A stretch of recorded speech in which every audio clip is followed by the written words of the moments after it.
Entonces, con este ejemplo en mente, vamos a repensar el algoritmo en forma general y vamos a ver cómo queda definido el algoritmo a priori. Entonces, hay un primer paso inicial que consiste en elegir los candidatos de un elemento, que obviamente son todos los ítems de la base.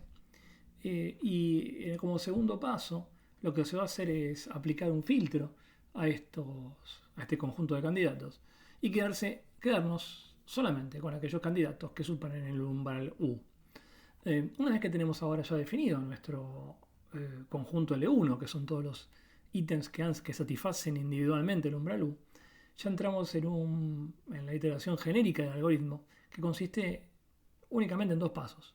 El primer paso siempre es armar el conjunto candidato, que se obtiene haciendo todas las combinaciones posibles de los ítems que conformaron el conjunto LK-1, o sea, el L que quedó armado en el paso anterior.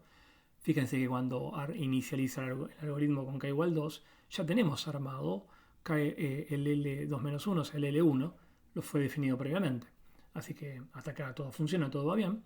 Entonces este primer paso, que es buscar candidatos de k elementos, siempre se los busca entre los que quedaron, los que sobrevivieron al filtrado de U del paso anterior. Y el segundo paso es agarrar a estos candidatos y aplicarles el filtro de superar el umbral U y a estos elementos llamarlos LK. Y una vez que tenemos los nuevos LK, volvemos a repetir el procedimiento, pero ahora pasando a la iteración K más 1, que va a tratar de armar conjuntos de K más 1 elementos, tomando aquellos elementos que han superado el umbral de los subconjuntos con K elementos del paso anterior. Y esto se vuelve a repetir hasta que el algoritmo sigue repitiéndose, hasta que ocurre que no logramos conseguir ningún subconjunto que supere el umbral U. Y ahí se detiene el algoritmo. En nuestro ejemplo, fíjense que nosotros avanzamos con con subconjuntos de un elemento, encontramos 3. Avanzamos con subconjuntos de 2 elementos, encontramos 2 que superan el umbral. Pero cuando quisimos encontrar un conjunto de 3 elementos que lo superara, ya no encontramos ninguno. Entonces, solamente pudimos encontrar subconjuntos de un elemento y subconjuntos de 2 elementos. Fíjense un poco intuitivamente que lo que va ocurriendo es claramente este mecanismo es un mecanismo como de podado, de filtrado de orden exponencial, porque es de suponer, y esto para fijar ideas, no quiero decir que sea cierto, pero pensemos con una métrica que tenga que ver con la independencia, que los atributos fueran de alguna manera independientes.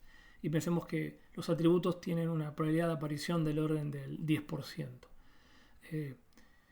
Cumplir con el umbral del 1% lo van a cumplir todos, pero cumplir con el umbral del 1%, cuando pienso en conjuntos de 2 elementos, ya muchos no lo van a cumplir. Porque cuando quiera combinar dos elementos que ocurren independientemente con probabilidad 10%, ya voy a estar la ocurrencia conjunta en probabilidades cercanas al 1%. Cuando quiera pasar el paso 3, probablemente me esté quedando con mucho menos elementos. Y eso es lo que hace este algoritmo muy rápido y muy efectivo para encontrar combinaciones de elementos que tengan soportes mínimos. Pero ahora lo que tenemos que pensar es lo que nos ingeniamos es tener un mecanismo que genera una colección de subconjuntos que cumplen con el umbral. Después lo que vamos a tener que hacer es preocuparnos por estos conceptos que vimos antes. Eso lo que vimos recién es solamente cumplir con el soporte.